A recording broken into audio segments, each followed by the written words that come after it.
राजीव सैनी ज्ञान गुरु YouTube channel पर आपका एक बार फिर से पुनः हार्दिक अभिनंदन स्वागत करता हूँ। बच्चों, इससे पिछली क्लास में हमने मोलरता और मोलरता के बारे में जानकारी प्राप्त की थी। आज हम बात करेंगे मोल प्रभाज, मोल फ्रैक्शन या मोल अंश। आज हम मोल अंश या मोल प्रभाज के बारे में जानकारी प्राप्त करते हैं। बच्चों, पहले हम इसकी एक परिभाषा देख लेते हैं कि मोल फ्रैक्शन को किस प्रकार परिभाषित किया जा सकता है। किसी विलयन में उपस्थित विलेय या विलायक के मोलों की संख्या तथा विलयन में उपस्थित संपूर्ण मोलों की संख्या के अनुपात को उस विलयन का मोल प्रभाज या मोल फ्रैक्शन कहते हैं। बच्चों, आपको एक एग्जाम्पल के द्वारा इसको समझाने का प्रयास करता हूं।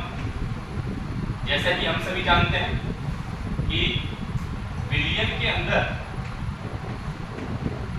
दो प्रकार के कंपोनेंट्स, दो प्रकार के घटक उपस्थित होते हैं, जिनमें से पहले घटक को हम विलेय कहते हैं और दूसरे घटक को हम विलायक कहते हैं। इसी विलयन में जो मात्रा अधिक होती है, दो पदार्थों में से जिस पदार्थ की मात्रा अधिक होती है वो विलायक होता है और जिस पदार्थ की मात्रा कम होती है वो विलेय होता है।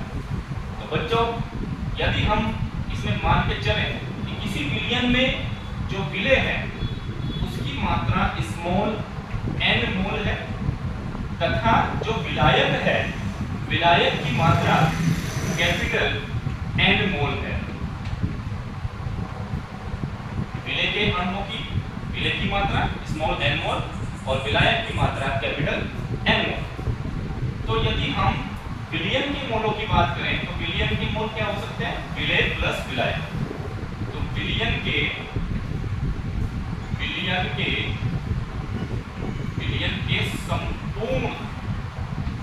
संपूर्ण मोल ये हमारे पास होंगे विलेय के मोल प्लस विलायक के मोल, यानी कि n प्लस कैपिटल N। अगर हम विलेय और विलायक के मोलों की संख्या को जोड़ दें तो ये बन जाते हैं संपूर्ण विलयन के मोल। अब बच्चों, जैसा कि आप सभी जानते हैं, आपको पिछली कक्षाओं में बताया गया कि किसी भी विलयन के अंदर दो प्रकार के कंपोनेंट्स होते हैं, विलेय और विलायक। तो यहाँ पर मोल अंश या मोल फ्रैक्शन भी इन दोनों प्रकार के कंपोनेंट्स का हम अलग अलग ज्ञात करेंगे। जैसे सबसे पहले यदि हमें ज्ञात करना हो विलेय के मोल अंश, तो विलेय के मोल अंश यदि हमें निकालने हैं तो क्या इसके लिए फार्मूला होगा बच्चों? इसके लिए फार्मूला होगा विलयन में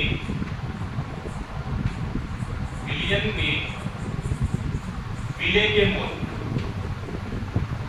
विलयन में विलेय के मोल अपॉन संपूर्ण विलयन के मोल,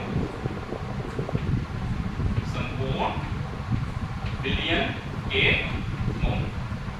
यदि हमें विलेय का मोल अंश चाहिए तो हमें विलयन में विलेय के मोल कितने हैं ये पता होना चाहिए और हम विलेय के मोलों की संख्या को संपूर्ण विलयन में, उस विलयन में संपूर्ण जो विलयन के मोल है, यानी कि विलेय प्लस विलायक को जोड़ने के बाद जो आते हैं, अगर इन दोनों का अनुपात हम ले लें तो वो हमारा विलेय के मोल अंश निकल करके आ जाता है। देखिए, विलयन में विलेय के मोल, तो विलेय के मोल हमने क्या मान के चले बच्चों? Small n। तो विलयन में विलेय के मोल स्मॉल n अपॉन संपूर्ण विलयन के मोल, तो संपूर्ण विलयन के मोल क्या होते हैं? Small n plus capital N, यानी कि विलेय के मोल प्लस विलायक के मोल, तो n प्लस कैपिटल N।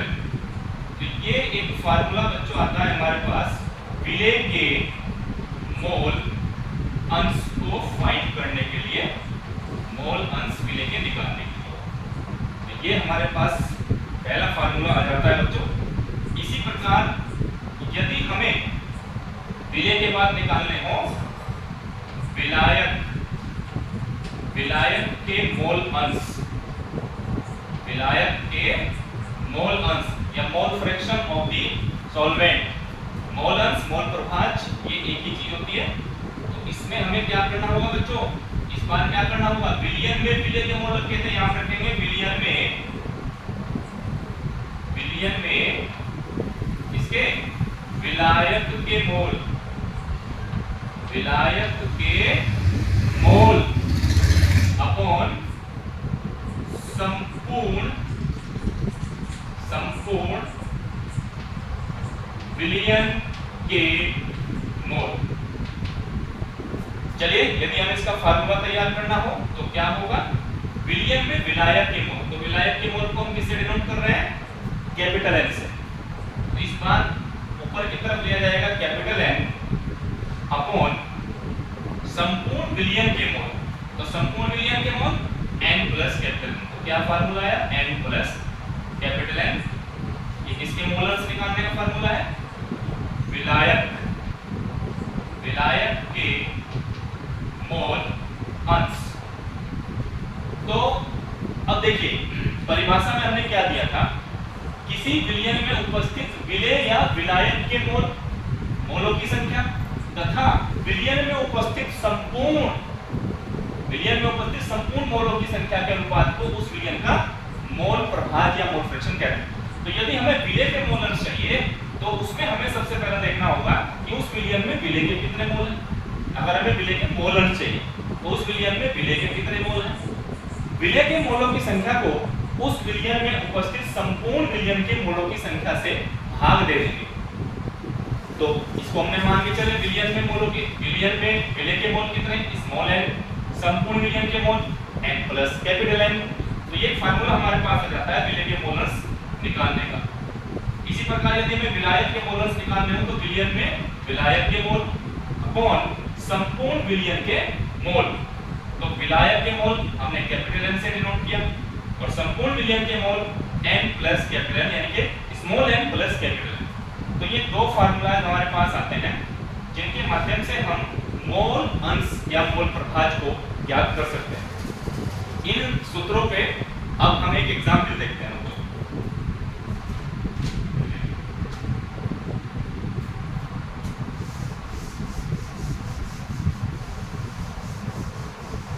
आइए एक एग्जाम्पल द्वारा इसको समझते हैं।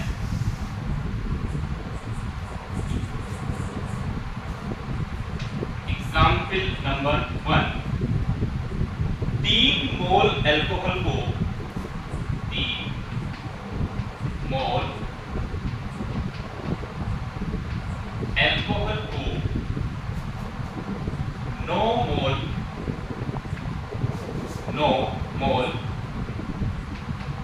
जल में घोला गया है।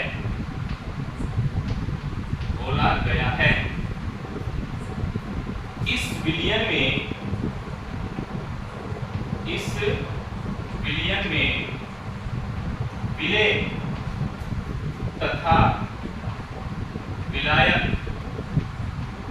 विलयन में विलेय तथा विलायक के मोल अंश ज्ञात कीजिए। ये सवाल हमारे पास आया। तो ये एग्जाम्पल नंबर फर्स्ट हमने लिया, 3 मोल अल्कोहल को 9 मोल जल में घोला गया है। तो इस विलयन में विलेय तथा विलायक के मोल अंश ज्ञात कीजिए। तो सबसे पहले बच्चों आपको मैंने कल भी बताया था, सबसे पहले हमें देखना है कि इस सवाल के अंदर, इस क्वेश्चन के अंदर हमें क्या चीज दी गई है। तो हम देखते हैं 3 मोल अल्कोहल है, 9 मोल जल है। तो मैंने आपको बच्चों बताया था कि किसी भी विलयन में जो मात्रा कम होती है वो विलेय होता है तथा जो मात्रा अधिक होती है वो विलायक होता है।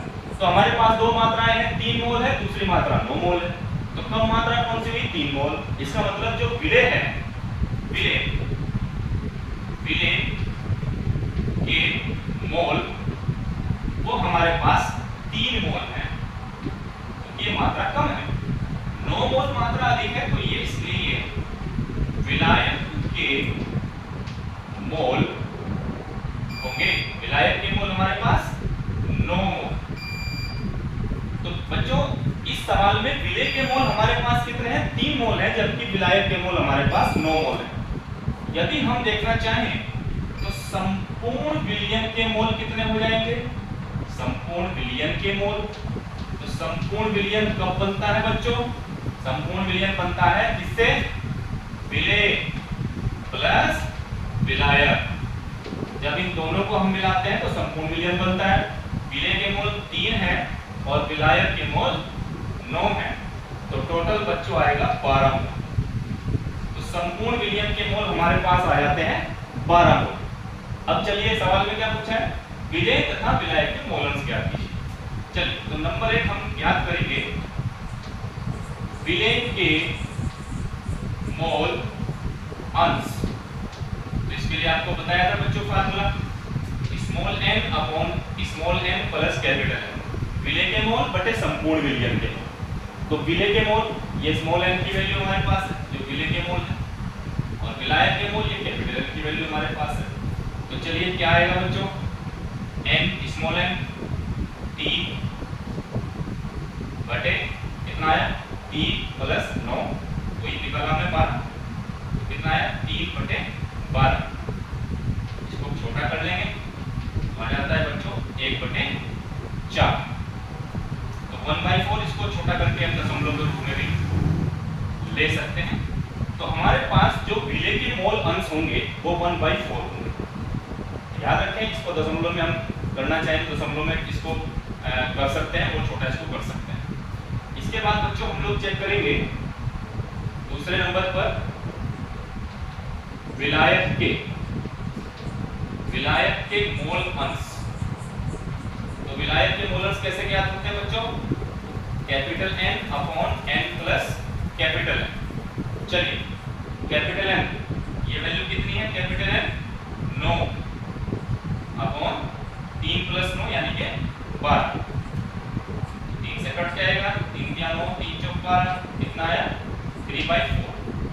जैसा मैंने बताया कि इसको आप दशमलव के रूप में भी इसको आप देख सकते हैं। इस प्रकार से हम देख रहे हैं इस सवाल के अंदर कि विलेय और विलायक इन दोनों के जो मोल अंश है वो हम आसानी से ज्ञात कर सकते हैं। तो इस प्रकार से किसी भी विलयन में विलेय वह मात्रा जो मात्रा कम होती है, विलायक वह मात्रा जो मात्रा ज्यादा होती है। और जब मोल अंश निकालने हो तो विलेय के मोल बटे संपूर्ण विलयन के मोलों से उसको भाग कर दीजिए, और विलायक के मोल अंश निकालने हो तो विलायक के मोल बटे संपूर्ण विलयन के मोलों से उसको भाग कर दीजिए, तो आपका आंसर बिल्कुल आएगा। एक एग्जाम्पल और इसमें बच्चों में लेना चाहूंगा। दूसरा एग्जाम्पल देखते हैं।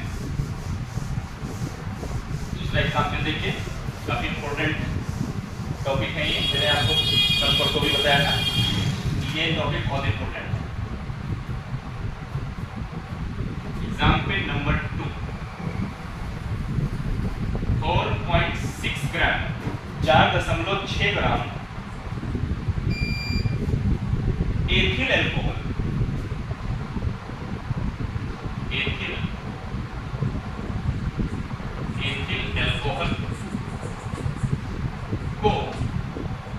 एथिल अल्कोहल को 90 ग्राम जल में घोला गया। 90 ग्राम जल में घोला गया। विलयन में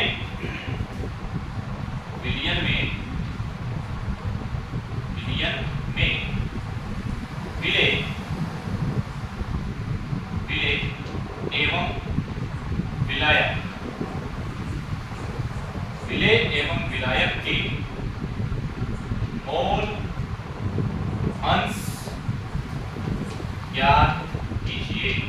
ये क्वेश्चन है, बड़ा इंपॉर्टेंट सवाल है ये देखिए। दूसरा एग्जाम्पल हम लोग लेते हैं। 4.6 ग्राम एथिल अल्कोहल को 90 ग्राम जल में घोला गया। प्राप्त विलयन में विलेय एवं विलायक के मोल अंश ज्ञात कीजिए। देखिए बच्चों, इस सवाल में हम लोग चेक करेंगे क्या चीज हमें दी गई है। दिया है एथिल अल्कोहल 4.6 ग्राम है जबकि जल की मात्रा 90 ग्राम है। तो हमारे पास जो विलेय है, विलेय हमारे पास है 4.6 ग्राम और विलेय कौन है? C2H5OH यानी कि एथेनॉल। इसी प्रकार जो हमारे पास विलायक है, विलायक हमारे पास कौन है, H2O, यानी कि जल, उसकी मात्रा हमारे पास है 90 ग्राम। इस क्वेश्चन में बच्चों ध्यान रखने वाली बात क्या है, इसमें और पहले क्वेश्चन में क्या डिफरेंस है। हमें पहले वाले सवाल में जो मात्रा दी गई थी वो मात्रा मोल में दी गई थी, और ये मात्रा हमें इस बार ग्राम में दी गई है। देखिए ये भी क्या है, ग्राम, और ये भी क्या है, ग्राम। जबकि यदि हमें मोल अंश चाहिए, मोल फ्रैक्शन चाहिए, मोल प्रभाव चाहिए, तो विलय और विलायक की दोनों मात्राएं हमारे पास मोल में होनी आवश्यक है, जबकि ये मात्रा ग्राम में दी गई। तो हम पहले क्या करेंगे, जो मात्रा हमें ग्राम में दी गई है पदार्थ की, उस मात्रा को हम पहले मोल में कन्वर्ट करेंगे। तो पहली मात्रा हमारे पास किसकी है, C2H5OH की, एथेनॉल की, C2H5OH के मोल। इससे पिछली कक्षा में मैंने आपको मोल बनाने सिखाए थे। मोल बनाने के लिए क्या करते हैं, क्या होगा, जिसके मोल चाहिए उस पदार्थ का भार, तो C2H5OH का भार यानी कि एथेनॉल का भार, और अपॉन एथेनॉल का क्या चाहिएगा, अणु भार। तो C2H5OH का भार तो हमारे पास है 4.6 ग्राम, लेकिन हमारे पास क्या नहीं है, C2H5OH का अणु भार। तो अब हमें यहाँ पर C2H5OH का क्या निकालना पड़ेगा बच्चों, अणु भार। अणु भार निकालने के लिए आपको पता है कार्बन का परमाणु भार 12 होता है, हाइड्रोजन का परमाणु भार 1 होता है, और ऑक्सीजन का परमाणु भार 16। चलिए अब रखते हैं, तो C2 यानी कि 2 गुना 12 प्लस H5 5 गुना 1 प्लस O 16 प्लस H 1, तो 12 दूनी 24 प्लस 5 प्लस कितना हो गया 17, तो 24 और ये कितने हो गए 22, तो ये संख्या हमारे पास आती है 46। तो जो एथेनॉल है, एथेनॉल का अणुभार हमारे पास आया 46। अब हम इस अणुभार की सहायता से एथेनॉल के मोल निकाल देंगे। तो C2H5OH का भार हमारे पास कितना है सवाल में, 4.6 ग्राम, अपॉन अणुभार हमने निकाला 46। चलिए इसको कैलकुलेट कर लेते हैं, पॉइंट हटाए, यहाँ पे 0 आ गई, तो आया हमारा 1/10 या 0.1 मोल। तो C2H5OH जो हमारे पास किस रूप में है, विलय के रूप में, तो विलय के मोल यानी कि स्मॉल n की वैल्यू हमारे पास आई 0.1। इसी प्रकार बच्चों दूसरा क्या है, विलायक है। तो विलायक कौन है, H2O। H2O के मोल, H2O के मोल, ये भी हम कैसे निकाल देंगे, क्या चाहिए इसके लिए हमें, H2O के मोल। इसके लिए क्या चाहिएगा, H2O का द्रव्यमान या भार बटे इसका अणुभार। तो H2O का भार हमारे पास है 90 ग्राम। अब अगर हमें इसका मोल चाहिए तो हमें H2O का अणुभार भी फाइंड करना होगा। तो H2O का अणुभार, इसमें आपको पता है कि हाइड्रोजन का परमाणु भार 1 होता है, ऑक्सीजन का परमाणु भार 16 होता है। तो क्या हुआ, 2 प्लस 16 कितना आया बच्चों, 18। इससे पिछली कक्षा में मैंने इसको बताया था कि 18 आया। चलिए अब इसके मोल कन्वर्ट करते हैं, तो मात्रा कितनी है, 90 ग्राम, और इसका अणुभार कितना आया, 18। 18 से काट के हमारा कितना आता है, 18 पंजे 90, 5 मोल। तो बच्चों जो हमारा विलय है उसके मोल हमारे पास आए 0.1 मोल, और जो विलायक है H2O इसके मोल हमारे पास आते हैं 5। ये कैपिटल N का मान होता है, आपको पता है, विलय जो है वो स्मॉल n और विलायक जो है वो कैपिटल N का मान होता है। अब हमने इसके मोल कन्वर्ट कर लिए हैं। मोल कन्वर्ट करने के उपरांत अब हमें क्या करना है, मोल अंश निकालना है, किसका, विलय एवं विलायक। तो विलय एवं विलायक के मोल अंश अब हम इसके ज्ञात करने का प्रयास करते हैं। और इस तरफ मैं इसको थोड़ा सा सॉल्व करूंगा इस जगह पे। तो देखिए सबसे पहले हम लोग देखेंगे नंबर 1 विलेय कौन है विलेय C2H5OH के मोल अंश या मोल प्रभाज बराबर क्या होगा बच्चों, विलेय के मोल बटे संपूर्ण विलयन के मोल। तो विलेय के मोल कितने हैं 0.1 या ये कह लो n प्लस कैपिटल N। तो स्मॉल n क्या है विलेय के मोल कितने हैं, विलेय के मोल हमारे पास है 0.1 और संपूर्ण विलयन के मोल क्या होंगे n प्लस कैपिटल N। तो 0.1 प्लस 5 कितना है बच्चों 0.1 अपॉन 5.1। तो ये आता है 1 अपॉन 51। 1 अपॉन 51 अगर पॉइंट से पॉइंट कैंसिल करेंगे तो 1 अपॉन 51 हमारे पास एक इसका संख्या आती है। और यदि हम इसको भाग करते हैं तो 0.019 ये हमारा मोल अंश आता है। यदि आप एक को 51 से भाग करोगे तो 0.019 इतना हमारा आंसर। तो विलेय यानी कि C2H5OH के मोल फ्रैक्शन ये हमारे पास आए बच्चों 0.019। अब इसके बाद हमें किसके मोल अंश निकालने हैं विलायक के। तो विलायक के मोल अंश को मैं हटा देता हूं यहां से।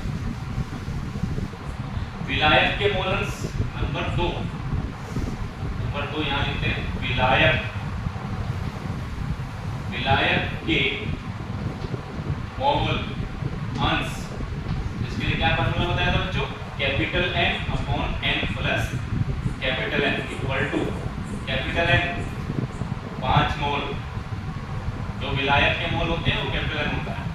N प्लस N कितना है 0.1 प्लस 5 तो कितना आया बच्चों 5 अपॉन 5.1 या ये कह लीजिए कि 50 बटे कितना 51। 50 को 51 से जब बच्चों हम क्या करेंगे भाग करेंगे तो ये संख्या हमारे पास आप देख लेंगे करके। मेरे पास जो इसकी कैलकुलेशन है 0.98 इतना ये हमारे पास विलायक कौन था यहाँ हमारे पास H2 पानी। तो विलायक के जो हमारे मोल अंश हैं वो आते हैं 0.98 जबकि विलेय के जो हमारे पास मोल अंश थे वो आए हैं 0.019। तो इस सवाल में ये ध्यान रखने की बातें होती है कि जब भी मोल फ्रैक्शन से संबंधित कोई भी न्यूमेरिकल हमारे पास आए तो सबसे पहले हम ये चेक करें कि क्या विलेय और विलायक दोनों के मान मोल में दिए गए हैं। अगर वो मान मोल में नहीं है तो बच्चों सबसे पहले ध्यान रखें कि उन मात्राओं को पहले हमें मोल में बदलना है। यदि हम उसको मोल में नहीं बदलेंगे तो हमारा क्वेश्चन गलत हो जाएगा। मोल में बदलने का मैंने आपको तरीका कल भी बताया था, पिछली क्लास में बताया था, अब भी बता रहा हूँ कि जिस पदार्थ को आपको मोल में बदलना है उसका भार उसके अणुभार से उसको भाग करते हैं। तो इस प्रकार से हमारा जो मोल है वो आ जाता है। तो बच्चों इस प्रकार से आपने देखा कि कैसे हमने इस न्यूमेरिकल को यहाँ पर सॉल्व किया है। तो एक एग्जाम्पल हम लोग और इसमें देखेंगे, एक उदाहरण और इसमें हम लेते हैं। चलिए दूसरा उदाहरण मैं आपको जल्दी समझा देता हूँ।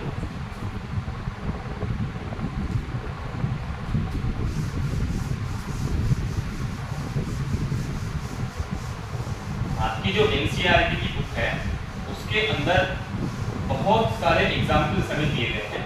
उन सभी एग्जाम्पल्स को हमें ध्यानपूर्वक उनका अध्ययन कर लेना चाहिए। Example number 2। एक विलयन में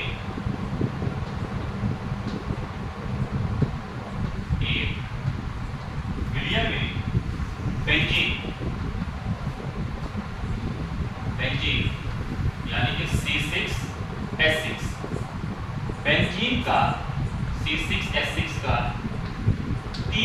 30%, 30%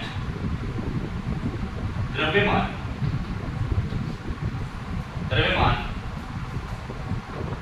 कार्बन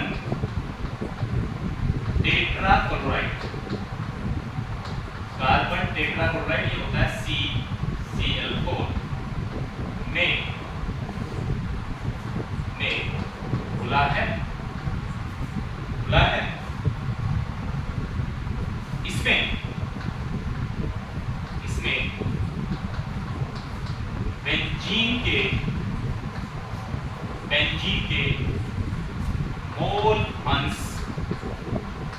बेंजीन के मोल अंश ज्ञात कीजिए। ये सवाल बड़ा इंपॉर्टेंट सवाल है। 1 बिलियन में बेंजीन यानी कि C6H6 हमारे पास 30% है और ये 30% द्रव्यमान एक दूसरा पदार्थ जो हमारे पास है कार्बन टेट्राक्लोराइड उसके अंदर घुला है। बच्चों जब भी कोई मात्रा परसेंटेज में दी जाती है, कोई मात्रा हमारे पास प्रतिशत में दी गई तो आप सभी को पता होना चाहिए कि प्रतिशत यानी कि परसेंटेज हमेशा 100 में से देखी जाती है। अब जब हमारे पास दो पदार्थ हैं, एक पदार्थ बेंजीन है, दूसरा पदार्थ कार्बन टेट्राक्लोराइड यानी कि CCl4 है और उसमें से बताया गया कि जो बेंजीन है वो 30% है। तो बेंजीन अगर 30% है तो दूसरा पदार्थ जो कार्बन टेट्राक्लोराइड होगा वो हमारा 70% हो जाएगा। तो माना कुल विलयन कितने ग्राम है? 100 ग्राम है। अब 100 ग्राम विलयन में से 30% कौन हो गई हमारी? बेंजीन। तो इसलिए बेंजीन का द्रव्यमान हमारे पास कितना? 100 का 30%, तो कितने ग्राम होगा? 30 ग्राम। इसलिए कार्बन टेट्राक्लोराइड CCl4 का द्रव्यमान ये हमारे पास हो जाएगा 70 ग्राम। अब बच्चों जब मात्रा 30 ग्राम है और दूसरी मात्रा 70 ग्राम है तो जो मात्रा 30 ग्राम है ये हमारे पास विलेय है और जो मात्रा ज्यादा है यानी कि 70 ग्राम है वो विलायक होगी। कम मात्रा विलेय होती है और अधिक मात्रा विलायक होती है। तो सवाल में क्या पूछा गया? इसमें बेंजीन के मोल अंश ज्ञात कीजिए। तो अभी आपको बताया यदि हमें मोल अंश निकालने हैं बच्चों तो सबसे पहले हमें ये चेक करना है कि क्या विलेय और विलायक दोनों की मात्राएं मोल में दी गई है। तो यहाँ हम चेक कर सकते हैं कि दोनों की मात्राएं मोल में नहीं दी गई, किसमें दी गई है? ग्राम में दी गई। तो सबसे पहले क्या होना चाहिए? सबसे पहले हमें इनको मोल में बदलना है। चलिए तो सबसे पहले नंबर 1 करके लिखेंगे बेंजीन के मोल। तो बेंजीन के मोल क्या होंगे? बेंजीन का भार यानी कि द्रव्यमान 30 ग्राम है और अपॉन बेंजीन का अणु भार। तो हमें यहाँ सबसे पहले देखना होगा बेंजीन यानी इसका फार्मूला क्या होता है? C6H6 का अणु भार, मॉलिक्यूलर मास। तो इसमें पदार्थ को कार्बन का परमाणु भार 12 होता है, हाइड्रोजन का 1 होता है। तो क्या होगा बच्चों? C6 गुना 6 × 12 प्लस 6 × 1, 12 छक कितने हुए? 72 और 6, तो ये कितना आ गया हमारे पास? 70। तो बेंजीन का जो मॉलिक्यूलर मास है वो हमारे पास 78 आता है। चलिए तो बेंजीन के मोल कैसे बनाएंगे बच्चों? द्रव्यमान कितना है इसका? 30 और इसका मॉलिक्यूलर मास आया 78। तो यहाँ से हम जब इसको डिवाइड करेंगे ये मात्रा हमारे पास आएगी बेंजीन के मोल। इसी प्रकार दूसरे नंबर पे हमें इसके मोल देखते हैं CCl4 कार्बन टेट्राक्लोराइड के मोल। ये कैसे होंगे? कार्बन टेट्राक्लोराइड का भार कितना है? 70 बटे कार्बन टेट्राक्लोराइड का अणु भार। अणु भार कैसे निकलेगा बच्चों? CCl4 का अणु भार कैसे निकलेगा? कार्बन का परमाणु भार 12 होता है जबकि Cl का परमाणु भार 35.5 होगा, 35.5। तो ये कितना होगा 12 प्लस 4 इंटू 35.5, 12 और 35.5 को हम 4 से गुना कर लेंगे बच्चों, तो ये हमारे पास आता है 154। इसको हम लोग देखेंगे 154.5, ये गुना करके आता है हमारे पास, जो मेरे पास डिजिट है 142.5, तो इसमें जोड़ेंगे 154.5, कितनी मात्रा, यहाँ हमारे पास आया 154.5। तो इसको जब हम लोग सॉल्व करेंगे तो यहाँ से जो मात्रा आएगी इतने मोल, ये हमारा CCl4 के मोल बनेंगे और ये हमारे बेंजीन के मोल बनेंगे। मैं आपको बता भी देता हूँ कि हमारे पास जो C6H6 है, इसके हमारे पास आए हैं 0.38 इतने मोल, और जो आपका CCl4 है 0.45 मोल लगभग। तो अब आपको ये देखने को आया कि बेंजीन के मोल हमने निकाल लिए जो स्मॉल n का मान होता है, और CCl4 यानी कि कार्बन टेट्राक्लोराइड के मोल हमने निकाल लिए जो कैपिटल N होता है। अब बच्चों इसके बाद हमें क्या करना है, इसके बाद आपको पता है कि यदि हमें इसके मोलर्स चाहिए बेंजीन के मोल अंश, क्या होगा इसके लिए, क्योंकि बेंजीन हमारा क्या है, विलेय है, विलेय क्यों, क्योंकि मात्रा कम थी उसकी, N/N प्लस कैपिटल N, इस फार्मूले का यूज करेंगे। और दूसरे नंबर पे हमारा किसके मोलर्स, CCl4 के मोल अंश। तो CCl4 के मोल अंश कैसे होंगे बच्चों, capital N/N plus capital N का यूज कर लेंगे। तो n, स्मॉल n की वैल्यू कितनी है बच्चों, 0.38 अपॉन क्या आएगा हमारे पास 0.38 प्लस 0.45। इसको सॉल्व करने के बाद हमारा आंसर यहाँ है। इसी प्रकार इसमें देखते हैं कैपिटल N कितना है 0.45 अपॉन कितना आया 0.38 प्लस 0.45। इसको सॉल्व करने के बाद दूसरा आंसर हमारा है। तो इस प्रकार से हम बेंजीन के और कार्बन टेट्राक्लोराइड इन दोनों के मोल अंश को हम लोग क्या कर सकते हैं, हाइड कर सकते हैं, निकाल सकते हैं। तो बिल्कुल अगर आपने ये जो 3 एग्जाम्पल मैंने मोल अंश से समझाए, अगर आपने इनको ध्यानपूर्वक देख लिया है तो ये मान के चलिए आप इनसे कनेक्टेड कोई भी न्यूमेरिकल हो, आपको तरीका यही है, कोई भी सवाल आपके पास होगा तरीका यही है। तो अगर आप उसको उठा करके इन तरीकों के हिसाब से देखोगे तो बिल्कुल आपके न्यूमेरिकल सॉल्व होंगे। अब जैसा मैंने आपके साथ बच्चों वादा किया था कि 3 टॉपिक के मुख्य टॉपिक हैं, मोलरता, मोललता, मोल प्रभाज्य, मोलरिटी, मोलैलिटी, मोल फ्रैक्शन। बच्चों जैसा मैंने बताया था कि बोर्ड एग्जाम में इनसे कनेक्टेड या तो इनकी परिभाषाएं और या इनसे संदर्भित न्यूमेरिकल्स जरूर आते हैं। तो अगली जो कक्षा मैं आपको दूंगा उस कक्षा में इन तीनों से मिश्रित मोलरता, मोललता, मोल प्रभाज्य, तीनों से मिश्रित NCERT के हम एग्जाम्पल्स लेकर के आपके सामने आएंगे और मिश्रित तीनों से मिक्सअप एग्जाम्पल्स हम लोग लेने का प्रयास करेंगे, जितने भी अधिक से अधिक हम इसमें न्यूमेरिकल्स ले सकते हैं। तो आज की क्लास को आपको ध्यानपूर्वक बिल्कुल देखना है, अधिक से अधिक इसको देखना है, बिल्कुल शांत स्वभाव से देखना है, शांत भाव से देखना है, और अपने दूसरे साथियों को भी इसको आपको भेजना है, शेयर करना है।